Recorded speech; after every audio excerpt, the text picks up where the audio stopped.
So పిల్లలు ఎక్కువగా ఏంటంటే బయట ఫుడ్ తినడానికి ఈ ఈ టైంలో మనం చూస్తూ ఉంటాము. అలాంటి ఫుడ్ వల్ల ఎక్కువ మనకి ఇన్ఫెక్షన్స్ లాంటివి ఎక్కువ వస్తాయి. ఎస్పెషల్లీ పానీపూరి లాంటివి అస్సలు తినకూడదు. టైఫాయిడ్ లాంటి జ్వరాలు ఎక్కువగా వస్తాయి అన్నమాట ఈ వర్షాకాలంలో. అందుకే పానీపూరిని టైఫాయిడ్ పూరి అని కూడా మనం అంటూ ఉంటాము సరదాగా. సో ఇంట్లో చేసిన food, fresh food, hot food మాత్రమే వాడాలి. బయట ఉండే ఫుడ్ని అవాయిడ్ చేయడం బెటర్.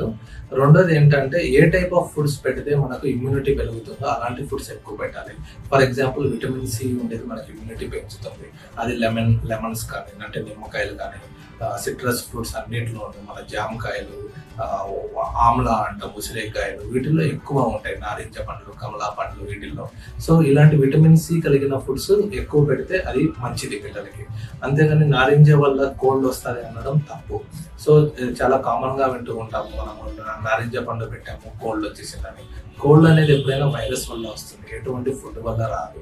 సో మనము విటమిన్ సి కంటైనింగ్ ఫుడ్స్ ఎక్కువ పెట్టాలి. జింక్ ఉండే ఫుడ్స్ పెట్టాలి. లైక్ మన నట్స్ కానీ, బాదం నట్స్ కానీ, గ్రౌండ్ నట్స్ కానీ ఇలాంటివి. కాకపోతే రెండు సంవత్సరాల కంటే తక్కువ ఉండే పిల్లలకు డైరెక్ట్ గా గ్రౌండ్ నట్స్ ఇట్లాంటి ఎటువంటి పీస్ లాంటివి పెట్టకూడదు. కొన్నిసార్లు చోక్ అయ్యే అవకాశాలు ఎక్కువ ఉంటాయి కాబట్టి మనం అలాంటివి అవాయిడ్ చేసుకోవాల్సి ఉంటుంది. మూడోది యాంటీ ఆక్సిడెంట్ ఎక్కువ ఉండే ఫుడ్స్ పెడితే మనకు రోగనిరోధక శక్తి ఎక్కువ పెరుగుతుంది. ఫర్ ఎగ్జాంపుల్ క్యారెట్స్ కానీ, బీట్రూట్స్ కానీ, చిలకడ దుంపలు కానీ ఇలాంటివి పెట్టుకోవడం చాలా మంచిది. నాలుగోది ప్రోబయోటిక్స్ ఎక్కువ ఉండేవి పెట్టాలి. ఫర్ ఎగ్జాంపుల్ మనకు కామన్గా ఇంట్లో దొరికే పెరుగులో ప్రోబయోటిక్స్ చాలా బాగుంటుంది. లేదు అంటే బయట మనకు యోగర్ట్ అని వస్తుంది. ఈ రెండింటిలో మనకు ప్రోబయోటిక్స్ ఎక్కువ ఉంటాయి కాబట్టి అలాంటి వాటిని కనీసం రోజుకు ఒకసారైనా పెట్టాల్సి ఉంటుంది. నాలుగోది ఇప్పుడు బయట సూప్స్ లేకపోతే మన రసం లాంటి ప్రోడక్ట్స్ మనకు మైక్రోన్యూట్రియన్స్ ఎక్కువ ఉంటాయి.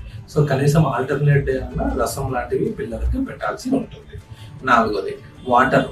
సో వాటర్ పరంగా కాల్చి వేడి చేసి చల్లార్చిన వాటర్ ఉత్తమం. లేదు ఫిల్టర్ వాటర్ దొరుకుతుంది అంటే అది వెళ్ళని హ్యాపీ. అలా కాకుండా చల్ల నీళ్ళు కానీ, బయట వాటర్ కానీ, ట్యాప్ వాటర్ లాంటివి తాగకపోవడం మంచిది. రెండోది వామ్ వాటర్ తాగడం వల్ల అది ఒకటి మనకి ఇన్ఫెక్షన్స్ రాకుండా కాపాడుతుంది. రెండోది డైజెషన్ కూడా మంచిగా అవుతుంది. సో బయట ఐస్ క్రీమ్ లాంటివి తగ్గించడం చాలా బెటర్.